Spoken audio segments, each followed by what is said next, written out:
안녕하세요. 펀드메딕입니다. 지금 우크라이나 러시아 전쟁 때문에 이 농산물 가격이 폭등한다 또는 폭등할 거다 앞으로 계속 이런 말씀을 들으셨을 것 같아요. 이렇게 자원의 무기화가 한동안 지속될 것 같은 불길한 예감이 드는 현 시점입니다. 그럼 이제 농산물 ETF 다시 사야 되지 않을까라는 생각도 서서히 드는데요. 물론 값이 단기간 많이 올랐기 때문에 변동성도 클 거라는 걱정도 동시에 듭니다. 타이거 농산물 선물 인핸스드 헤지형 ETF와 함께 한번 알아보도록 하겠습니다.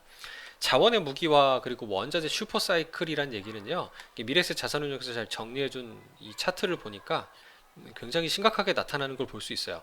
이 중심선이 대략 평균값이 3.7인데 이게 무슨 의미냐면 그러니까 원자재를 주식으로 나눈 거예요. 그러니까 주식보다 원자재가 얼마큼 비싸졌니라는 건데 평균적으로 3.7배 정도 비쌌던 게 과거 한 평균이었던 거예요. 한 50년 정도 넘게.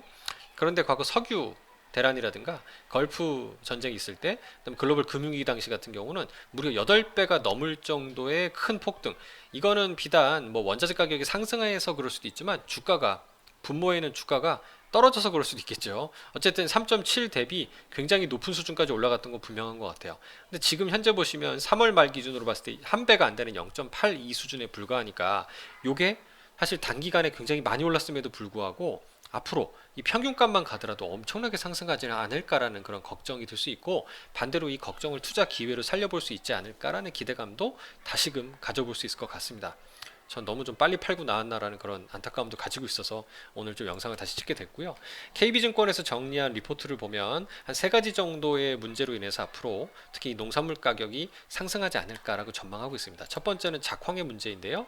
옥수수 같은 경우는 러시아, 우크라이나가 거의 전 세계 비중의 50%를 차지하고요. 밀은 30%가량 차지한다는 거예요. 이 두 나라가 전쟁하니까 경작지가 아주 황폐화되어 있지 않겠습니까?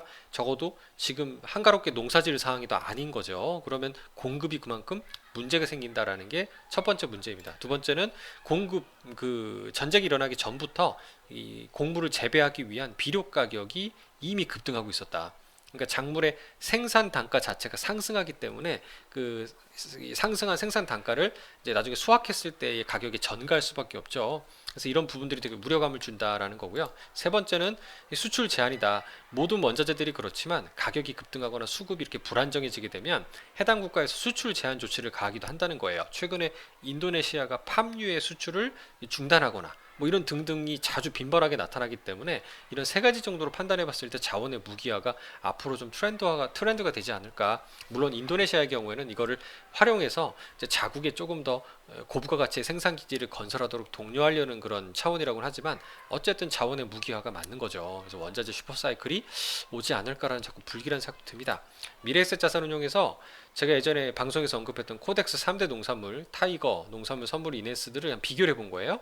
일단 이 콩 선물까지 세 가지 정도의 국내 상장 ETF들이 있는데 성과 면에서는 코덱스 3대 농산물 선물이 연초 이후로 좀 좋고요. 뭐 3년으로 보면 비슷합니다. 3년 동안 거의 2배 가까이 올랐던 걸 볼 수 있고요. 두 ETF의 차이는 과연 뭐냐라고 살펴보면 타이거는 이 설탕까지 들어가요. 근데 3대 농산물 선물은 설탕이 빠진 3대 농산물입니다. 그 차이를 좀 봐주시면 좋을 것 같고요. 그리고 이제 지수 차원에서도 롤오버 비용을 줄이기 위해서 이제 이런 S&P라는 지수 개발사 측에서 고안한 인핸스드 지수 방법론을 적용한다는 게 이제 타이거 농산물 선물 ETF의 차이점이다라고 봐주시면 될 것 같습니다. 그럼 여기서 롤오버 비용이 뭐냐? 이것도 들어보신 분들은 잘 알겠지만 이게 3대 농산물 현물에 투자하는 게 아니고요. 곡식을 들고 있으면 보관하거나 다 썩어버릴 수 있잖아요. 그렇죠? 그래서 대부분 선물이라는 계약에 투자를 하게 돼 있는데 문제는 이게 이제 만기가 정해져 있다 보니까 이 만기가 도래하면 그 다음 만기를 사줘야 되는데 그걸 차월물이죠. 근월물보다 차월물이 비쌀 경우에는 싼 걸 팔고 더 비싼 놈을 사야 되잖아요. 당연히 이 두 개의 가격 차이만큼 손실이 발생할 수밖에 없습니다. 그래서 이런 부분에 롤오버 효과가 컨텐고라고 할 때는 이제 손실, 백오데이션일 때는 거꾸로 이익이 발생할 수 있는데 이런 효과 자체를 다 반영해서 지수화한 게 S&P 지수 방법론의 특징이다라는 게 이 타이거 농산물 선물의 차이인데 물론 그럼에도 불구하고 앞서 연초 이후나 3년 성과를 보면 뭐 크게 차이는 없었죠. 그래서 제가 볼 때는 일단 참고만 해주시면 될 것 같습니다. 감사합니다.